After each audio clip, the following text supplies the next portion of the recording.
انا مش متعود ان انا اعمل تحليل لماتشات يعني. انا من الهدف الرئيسي بتاع الفيديوهات بتاعتي تعليمي اكتر، بحاول انشر كوتشنج معلومات يعني. بس الماتش اللي حصل امبارح بتاع ميدفيديف اللي اتغلب فيه من بريتيني في مونte كارلو 6 لاف 6 لاف، هو في دروس كتيره جدا. فاحنا نتكلم الاول ان ميدفيديف ده اللي اتغلب امبارح 6 لاف 6 لاف، ده كان بطل العالم، يعني رقم واحد على العالم. فبرغم بقى التكنيك بتاعه الغريب ولا اي اعتراض عليه، هو كان بطل العالم.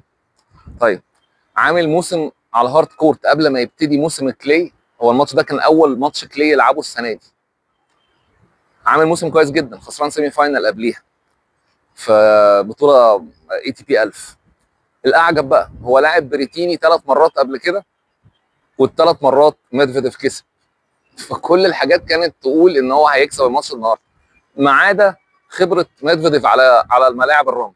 ميدفيديف معروف في العالم كله انه بيكره الملاعب الرمل، مع ان يعني مستواه اتحسن فيها شويه في السنين اللي فاتت. لكن الصدمه اللي حصلت امبارح كانت جامده جدا، وفيها دروس لينا وللعيبه بتوعنا مهمه جدا جدا جدا. ان فروقات صغيره في التنس، حتى بقى مش مع ناشئ، مع واحد بطل عالم، ممكن تقلب الماتش القلبه دي. طيب، الراجل في الماتش ده ميدفيديف عامل 28 انفورسد ايرور قدام 3 انفورسد ايرورز اللي عملهم بريتيني. هو الماتش كان اكتساح، يعني بريتيني ما جالوش فرصه ان هو يضيع. الراجل مضيع 3 نقط وميدفيديف مضيع 28. طيب، في رايي انا الفني، يعني ايه المشكله بتاعت كلاي مع ميدفيديف؟ ميدفيديف الضربات بتاعته فلات، معظمها فلات، فيها سبين بس قليل شويه. الحركه اللي هو بيعملها دي، وعنده باك هاندات حتى ساعات بتبقى عامله كده، يعني مش زي الكراز وسينر الكره مش بتلف كده، لا هو بيدخل فيها شويه، فالكره فلات شويه. طيب، ايه مشكله الفلات بقى على كلاي؟ هي الكره السبين لما بتنط على الملعب الكلاي، الكره بتبقى ماشيه بتلف كده، لما بتنط الارض بتزود اللفات دي جامد جدا من الاحتكاك. الحمره بتقوم موقفاها مره واحده الكوره، الخشونه بتاعت الارض، الكوره بتقف مره واحده، وبعدين اللفات تزيد جامد جدا والكوره تعلى. طيب، ولو انت لاعب على الارض دي كوره فلات، نفس القصه، هي برضه هتتفرمل وهتطلع بتلف بالراحه. لكن لو هي كانت زاويه سقوطها عاليه زي التوب سبين وفيها لفات جامده جدا، الارتداد بتاعها من الارض هيبقى اسرع واعلى وهتجري اكتر. ده السبين. طب الفلات، الارتداد بتاعها هيبقى واطي واللفات هتبقى قليله جدا وسرعه الكوره هتبقى بطيئه جدا.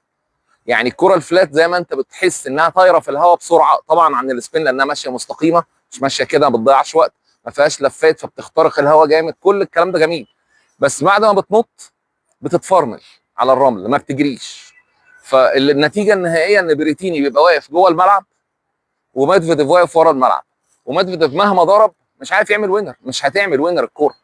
سيبك بقى من الفرق الرهيب اللي احنا كنا بنتكلم عليه زمان، ان السبين بيخلي الكره ما تضيعش ومش عارف ايه. لا، انا اكلمك بحاجه تانية خالص. السبين بيكسب، بيخليك تعمل وينرز وبتخلص كور اكتر من الكور الهارد، الكور الفلات على الارض كلي. يعني مش بس بيخليك ما بتضيعش، لا ده بيكسبك. يعني هو شغال في الناحيتين. طبعا ميدفيديف تحس ان ضربه في الشبكه وضربه اوت، ضربه في الشبكه وضربه اوت، ده اللي احنا عارفينه عن الفلات، ان هو ماشي كده مش ماشي مدور كده.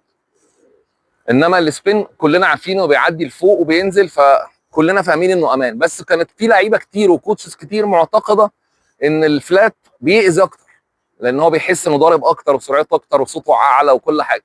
اللي ما يعرفوش بقى ان الكره بعد ما بتنط بتتجاب عاديه جدا، يعني انت بتاخد ريسك رهيب والكره بتبقى عاديه جدا. احنا كنت عملت فيديو قبل كده اتكلمنا فيه عن الفرق بين التنس ايام بورج وماكنو والتنس بتاع دلوقتي ايام ما كانوا بيلعبوا سيرفن فولي. السبب بتاع السيرفن فولي ان اللعيبه كانت بتلعب فلات، فما كانوش عارفين يفوتوا الكوره. ميدفيديف ده انت لو طلعت له شبكه ما يعرفش يفوت الكوره، لانه مش عارف يدورها، مش عارف يلفها. طب امال ايه الاعجاز بتاعه على الهارد كورت؟ على الهارد كورت هو الايفكت بتاع كورته الواطيه دي بيبقى مبالغ فيه، كوره مزعجه جدا، والكوره الهارد كورت انعم فما بتفقدش سرعتها فبتبقى سريعه جدا.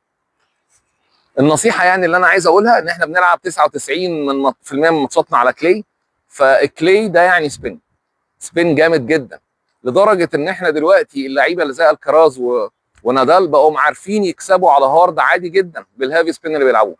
فالتنس ما بقاش فيه اختيارات كتيره زي ما احنا فاكرين كده، ان في فلات وفي سبين وان الفلات ده اللي بيخلص. لا، السبين هو اللي بيخلص. والسبين مش يعني كره بطيئه، سبين قوه سريعه جدا، انت بتسرع ايدك على الاخر، والفتل والمضارب دلوقتي سمحت لك تسرع ايدك على الاخر، ومحدش قال لك ان في سبيد ليميت، عامله زي ما تكون ساعه الاوتوبان كده، الاوتوبان بتاع المانيا ده، ما فيش سبيد ليميت، ما فيش سرعه قصوى، اضرب بسرعتك اللي انت عايزها، سرع ايدك زي ما انت عايز، السبين هيدخلها لك تاني. انما الفلات محتاج تنشين، محتاج دقه. شكرا.